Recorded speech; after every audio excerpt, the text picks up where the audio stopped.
ब्रह्मा गुरुर्विष्णुः गुरुर्देवो महेश्वरः गुरुसाक्षात् परब्रह्म तस्मै श्री गुरवे नमः। शङ्करं शङ्कराचार्यं केशवं बादरायणं सूत्रभाष्यकृतं वन्दे भगवन्तः पुनः पुनः। श्रुतिस्मृतिपुराणानाम् आलयं करुणालयं नमामि भगवत्पादं शङ्करं लोकशङ्करं। शङ्करं शङ्कराचार्यं केशवं बादरायणं सूत्रभाष्यकृतं वन्दे भगवन्तः पुनः पुनः। श्रुतिस्मृतिपुराणानाम् आलयं करुणालयं नमामि भगवत्पादं शङ्करं लोकशङ्करम्।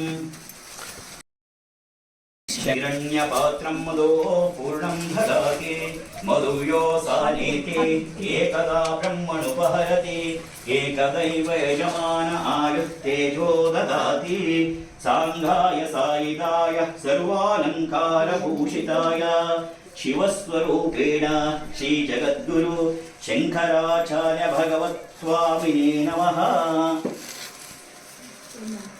अकामाय मह्यं कामेश्वरो वैश्रवणो ददातु कुबेराय वैश्रवणाय महाराजाय नमः।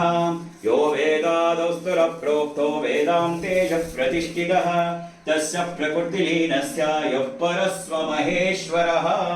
शङ्करं शङ्कराचार्यं केशवं बादरायणं सूत्रभाष्यकृतं वन्दे भगवन्तः पुनः पुनः।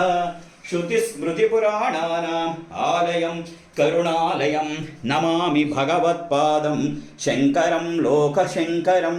शङ्करं शङ्कराचार्यं केशवं बादरायणं सूत्रभाष्यकृतं वन्दे भगवन्तः पुनः पुनः।